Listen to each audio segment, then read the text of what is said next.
Wizards of Adrior, Chapter 1, A Stranger in the Dell.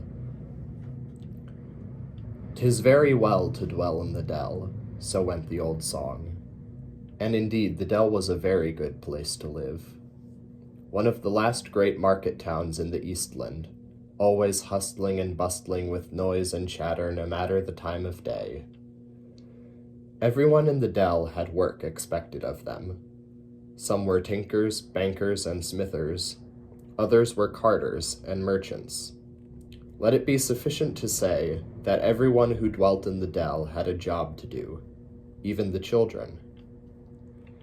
Children in the dell were employed at a young age, usually by their parents. This was not done out of cruelty, as was commonly thought. Rather, it was done because the Eastlanders believed that a strong work ethic was essential for children.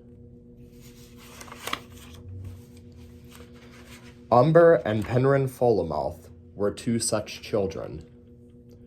Umber's job was to drive the carts and wagons of food, drink, and other provisions to the nearby towns and villages. Penryn's job was to sort and load the crates and packages. Penryn often longed to ride along with Umber in her cart, but she always chose not to. In her mind, there was less of a chance to draw attention to herself in the dell than there was out in the wild. Umber and Penryn looked very much alike. They both had orangish-brown, almost maple-colored hair, except Umber kept her hair shoulder length, and Penryn wore hers in a long braid. Umber stood taller than her sister by about 3 inches, and her eyes were dark and clear, set softly in her lean face. Penryn had a round, boyish face with bright eyes. She was shorter and somewhat stockier than Umber was. Penryn had large hands for a girl her age, and more peculiar were the hands themselves, for Penryn had 6 fingers on each hand, a total count of 12. Set upon the 6th finger, between the middle and the ring, was a glittering nail the color of ruby. Any other girl might have found the extra nails beautiful, and showed them prominently, adorned with many rings and chains. But Penryn found them ugly and gaudy, and tried as best she could to hide them. Unfortunately for her, it was far easier to say "be hidden" than it was to actually hide them, and she dare not say "be hidden" or any command aloud, for the fear that it would be obeyed. Thus Penryn lived, silent and scurrying, for every day since her 7th birthday. But now, 3 days to the eve of her 12th, a new desire had replaced the old fear.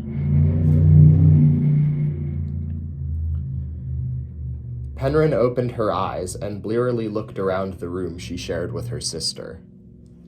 In the far corner, faintly illuminated by the sun's rays, a tangled heap of sheets slowly rose and fell as Umber snored. Cautiously, Penryn crept out of her bed and peered down the long, cluttered hall. The door of her parents' room was shut, and Penryn thought that she could hear the deep rumbling snore of her father and the sharp hissing snore of her mother. Penryn grinned. She quickly took her Gorna shoes from under her bed. Then, holding them tightly in her hands, Penryn stepped into the hall and ran towards the door. Carefully, she lifted the latch and went outside. As soon as she had shut the door behind her, Penryn was off like a rabbit. She ran through the street, past the empty stalls and shop windows, all the way to the meadow at the edge of town. It was the 3rd of April. Spring had just begun, and nature was rejoicing. The drops of morning dew caught the early sunlight and turned the grassy meadow into a field of diamonds. The trees, still naked and thin from winter's touch, seemed to stand up straighter, stretching their long branches towards the sun, as if to embrace an old friend. Penryn stood in this quiet scene for a moment, breathing deeply, savoring the feeling of life renewed. The grass was wet and cool beneath her feet, and Penryn shivered. Suddenly the wind swirled around her, playfully tugging at her clothes, and tossing around her braid. Penryn laughed. As a child she had named the wind Erud, for the wind always found her wherever she went. Penryn set her Gorna down in the grass. Then she raised her arms and began to dance. The wind seemed to encourage her. A cool breeze blew around her limbs as Penryn spun and hopped and twirled across the meadow, laughing.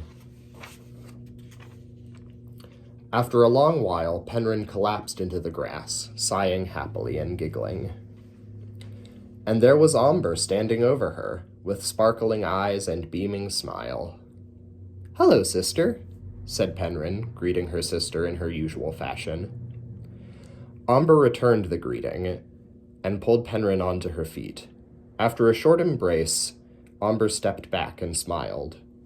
"You're awake so early," she said, "and the meadow looks so bright. Have you been experimenting again?" It was meant as a tease, and Penryn knew that. But still her face fell and she hid her hands in the folds of her nightshirt. "No, I was just dancing," said Penryn. "I haven't used my powers since Mom caught me." Omber's face darkened. She still remembered clearly, too clearly for comfort, how their mother, the oldest and most superstitious hag in all the dell, had yelled, and how Penryn had lain awake that night, silently sobbing into her pillow. "Omber, you're hurting me," Penryn complained. Omber flinched. She hadn't realized that her grip on Penryn's shoulder had tightened. "I'm sorry," she said. Carefully, Omber pulled Penryn's shirt collar down over her shoulder. She gently kissed the now tender flesh. "Is that better?" she asked. Penryn smiled. "Much better," she said. She turned towards the newly risen sun and sighed. "I suppose we should get back to the house before Mom gets up," said Penryn sadly. Omber nodded. Then she grinned. "I'll race you there," she said. Penryn grinned back. "You're on," she cried, laughing, and she ran towards their home with Omber close behind her. They managed to make it back to their house and into their beds just before their mother woke up. At once the day began. Penryn and Omber were shaken out of bed by their irate mother, whom they only called Mother because she demanded it of them. And they were instructed heavily to get dressed, eat a quick breakfast, then leave the house and not come back until their work was completed. And Penryn and Omber were more than willing to comply. Breakfast passed as it usually did, and by 8:35 Penryn and Omber were dressed in her work clothes, heading for the market square. Omber's clothes were well kempt. Penryn's clothes were fraying and worn, and had been mended in several places. Penryn's wooden shoes were scuffed. Omber's were clean. As they walked down their street and joined the main road, Penryn saw a strange figure standing between the stalls. Penryn stopped walking. She would have gone up to the figure and, mistaking him or her for a customer, informed them that the shops would not be opened for another half hour, and politely insisted that they return at a later date. But suddenly Omber called, "Penryn!" And when Penryn looked back at the space between the stalls, the strange figure had vanished. So Penryn ran to join her sister. The market square was arranged as it always was during any given week. A large wooden platform was erected in the center of a ring of warehouses, each one labeled north, south, east, and west according to their direction. The east warehouse was the biggest, and was in fact the town hall, for the mayor was also the foreman. Normally, the foremayor, which was both his rank and title, was in a highly tempestuous mood. It came from having to spend every weekend doing paperwork and filing receipts, which he found to be horribly boring. But as Penryn entered the market square and stood beside Omber, she was amazed to see that the mayor was smiling. He was standing on the platform with his 3 sons beside him, beaming from ear to ear. Isidore, the mayor's oldest son, raised a silver bell and rang it loudly.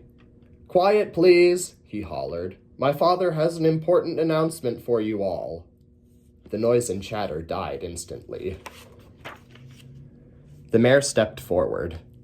My beautiful and beloved workers, he called to the assembled children. I have excellent news. There is a surplus of 432 Yankul in the town treasury. We have excelled our budget by 15%. A loud cheer arose from the crowd. The mayor's smile became strained. Unfortunately, he said, the severe thunderstorm a week prior completely washed out Farmer Heron's sorrel crop, and it was none too good for the town hall roof either. So I'm sorry to say that your bonuses will be 1/8 of the normal amount. Some of the younger children groaned loudly, but the other children simply shrugged their shoulders. 1/8 of a bonus was still a bonus, no matter how you chose to look at it. And besides that, there was still work to be done, so there was no point in complaining. Well, said the mayor awkwardly, we've got a busy day ahead of us. You all know your places, so let's get to work. Isidore rang the silver bell again, and the crowd dispersed. Penryn and Amber went to the western warehouse, where they were assigned. Isidore met them there with several pamphlets in his hand. Gather round, he called. I've got your lot numbers for today. He began handing out the pamphlets. Alice, Malcolm, Judith, and Max, you four have lot 27F, bound for Gregorstown. Barb, Sally, and Mitchell, you three have lot 27H, bound for Warrensburg. Amber, Penryn, and Xavier, I will personally be helping you with lot 27G, bound for Winbourne County. They all nodded and began their work immediately. Penryn, Alice, and Sally retrieved their stencils and paints from the tall shelf in the back room and set themselves to marking the boxes. When Penryn had first started working, she had found labeling the boxes and crates to be incredibly tedious. But now that she was older, she could wring some satisfaction from her job. The process was simple, and Penryn had a system. Carefully, she rearranged the letters in the stencil and marked her boxes. She was halfway down the line when Isidore called her over. Penryn, he said, you mislabeled this crate. Winbourne County is a northern village. You have this crate labeled in Southlich. Barb and Sally hooted gleefully. They both hated Penryn. She could never tell why. And they loved seeing her make mistakes. Penryn ignored them and examined the crate. Isidore was right. The letters were green, which was the correct color for the north, but the letters were from the southern script. But that's impossible, Penryn stuttered. I used the same stencil for all of these crates, and the rest of them are labeled correctly. Isidore shrugged. Well, this particular crate is labeled incorrectly. This is your first mistake in 7 years, so I'll overlook it this time. But you'd better fix that label straight away. This shipment has to be on the road in 15 minutes. Penryn quickly stood up and ran to get the bucket of white paint from under the workbench. She painted over the first label and waited a moment for it to dry. As she was waiting, Penryn noticed a strange shadow on the wall in front of her. She turned, and to her surprise, the same figure that had been standing between the stalls earlier now stood in the doorway. The figure was humped and bent, leaning heavily on a tall staff. Suddenly, Isidore called out, 10 minutes, Penryn! Penryn jumped. She took the stencil and relabeled the crate. She heard a dull thud, and before Penryn's eyes the ink changed from green to blue, the color for the western villages. Penryn glared suspiciously at the figure in the doorway. It hadn't moved, but she had a strong feeling that it was watching her, waiting to see how she would respond to this frustration. 7 minutes, everyone, called Isidore. Penryn looked back at the crate. 7 minutes was not enough time to relabel the crate a second time, and she had no way of preventing the figure from changing the label again. There was no choice. She had to use her powers. After all, thought Penryn to herself, desperate times call for desperate measures. She pressed the palm of her hand flat against the side of the crate. Penryn closed her eyes and pictured clearly the green northern script in her mind. She took a deep breath and reluctantly dragged her hand across the table. She felt the wood grow hot underneath her hand, and when she pulled her hand away, the northern script was burned into the crate. Thankfully, the script was still green, though it was a very ugly shade. Penryn looked over her shoulder. The figure in the doorway was still there. It stared at her for a moment. Then slowly the figure nodded. "How's that label coming along, Penryn?" Isidore asked, walking over with a clipboard. Penryn looked back at the doorway. The figure was gone. "Fine," she said. "It was a lot easier than I thought it would be." "Good, good," said Isidore. "You have 3 minutes to spare." He wrote something on the clipboard before setting it down on a nearby workbench. "Now, let's get those crates loaded, shall we?" The crates were neatly stacked with the labels facing forward. After Amber's wagon was fully loaded, Penryn pulled her aside. "Amber, can I ride along with you?" she asked quietly. "I think that someone or something might be trying to stalk me." Amber raised an eyebrow. "Trying to stalk you?" she asked.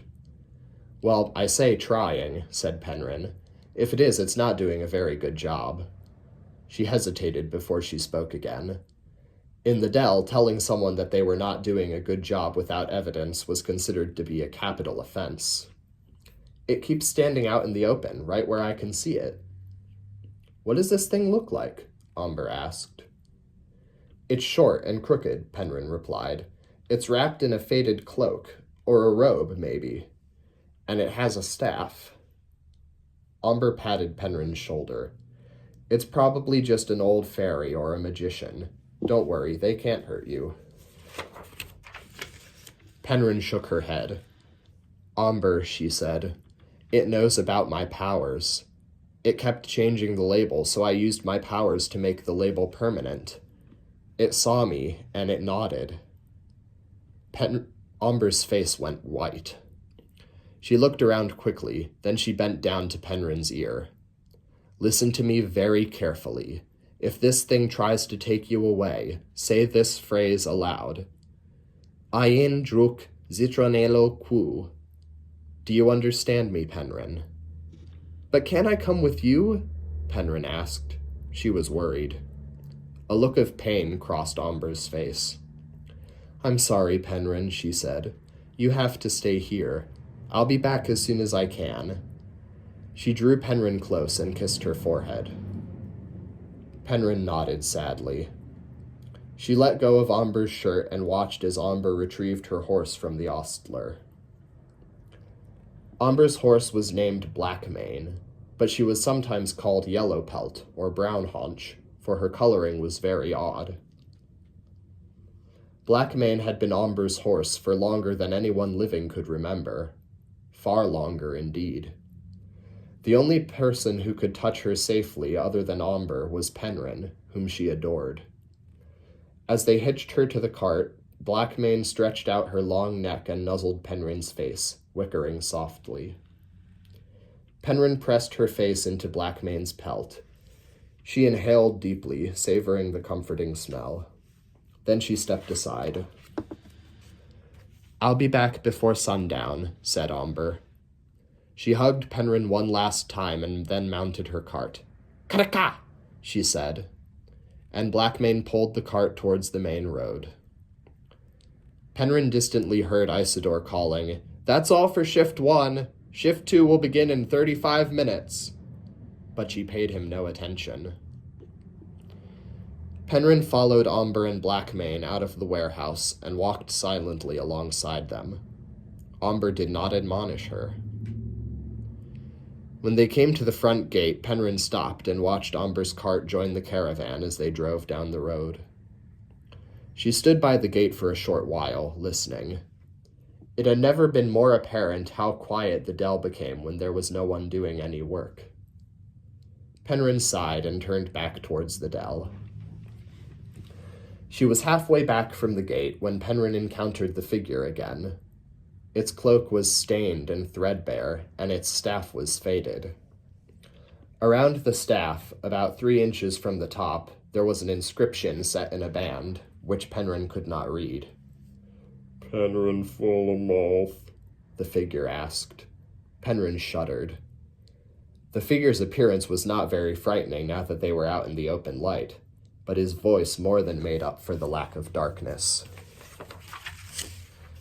"I'm getting really tired of you following me," said Penryn, making an effort to sound brave. The figure did not seem to notice. "Penryn Fallamouth," it whispered hoarsely. "You will come with me. I have spoken with the mayor and with your adoptive parents, and they have released you into my custody." Penryn was shocked. Releasing a child from the dell was a thing seldom done, if ever it was done. "Why should I go with you? If I've been released, then I can go wherever I please." Penryn's voice trembled as she spoke. The figure stepped closer. "You do not seem to understand," it said. "They have released you into my custody. You will come with me." Penryn stepped back. "Who are you?" she asked. "What are you?" "You will come with me." "How did you find me?" "All will be explained in time. You will come with me." Amber stood up as tall as she could and puffed out her chest. "I'm not going with you," she cried. The figure stepped closer. "I'm afraid that you don't have a choice," it said. From within the cloak, a wizened hand stretched out. Penryn tripped and fell backwards as the figure approached. "Iandroxitranaloku!" cried Penryn, for she had suddenly remembered what Amber had told her to do. The figure recoiled sharply, as though it had been burned, and all at once the humped figure became a tall, straight-backed man. His staff was black with a silver band. His cloak was a deep blue, and had fallen open to reveal a slender gray garment which covered his feet, secured at the waist with a length of pleated yellow cord. The stranger's dark head was shorn, only the faintest shadow of hair remained, and his eyes were wide with astonishment. "Who taught you that charm?" he demanded angrily. Penryn was equally astonished. My sister did," she said, quietly. As the stranger's eyes grew wider, Penryn observed his attire.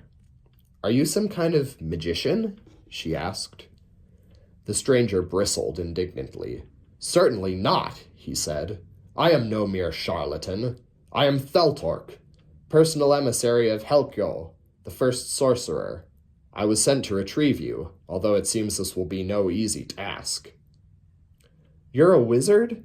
Penryn exclaimed fearfully. She had read many stories about wizards and conjurers when she was a little girl. They rarely ended well, or happily. But Theltork shook his head. "I am a cosmoid," he said, "and you are also a cosmoid, which is why you will come with me." As he spoke, Theltork extended his now youthly hand and splayed his fingers. His hands bore a long finger and a pointed nail, just as Penryn's did. But unlike Penryn's nail, Theltork's nail was a dull, grayish red, like an ink that was transferred one time too many. Penryn stared at Theltork. "Why didn't you just say that at the beginning?" she asked, amazed. "I would have been a lot less fighty if you had opened with 'I'm like you.'" Theltork looked at Penryn. Then he scowled and covered his eyes with his hand, muttering under his breath. "You didn't think this through, did you?" said Penryn, laughing. Theltork's scowl quickly became a glare. "Hold your tongue, girl," he commanded, and he tightened his grip on his staff. "You may be like me, but you are not my equal, and I will not be spoken to in this way." Penryn frowned. Okay, sir, she said flatly. Theltork looked towards the front gate. Is your sister like us? He asked. Penryn shook her head. Well, she must be like us, or at least something similar if she knows that charm you used. When will she return? Penryn shrugged. A short time before sundown, around 9 or 9:10, I'd say. Theltork glanced upwards. The sky was cloudless, and the sun was directly overhead. That gives us 9 hours to wait. Let us find somewhere shaded to sit. 9 hours! Cried Penryn. Just what am I supposed to do for 9 hours now that I've been released? Theltork was feeling very frustrated at this point. He had not expected there to be this many setbacks. First, he had gone to all the trouble of creating a disguise, only to have it be stripped away immediately by a child. Then he was told off by the same child for making a completely unnecessary disguise in the first place. And now he would have to bring 2 children before Helcho instead of 1. Well, he said, trying hard to keep his temper, you could sleep. And before Penryn could protest, Theltork pointed the end of his staff at her, and she fell into a deep sleep. So, that was the first chapter of my novel. I hope you enjoyed it. My throat is really sore right now. I'll be working on the second chapter as often as I can, and maybe if you guys like this one, I'll upload myself reading the second chapter as well.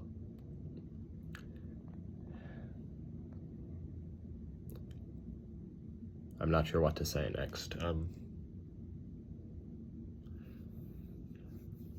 I've said this before in a video, but I don't have a very consistent upload schedule because a lot of things are going on right now.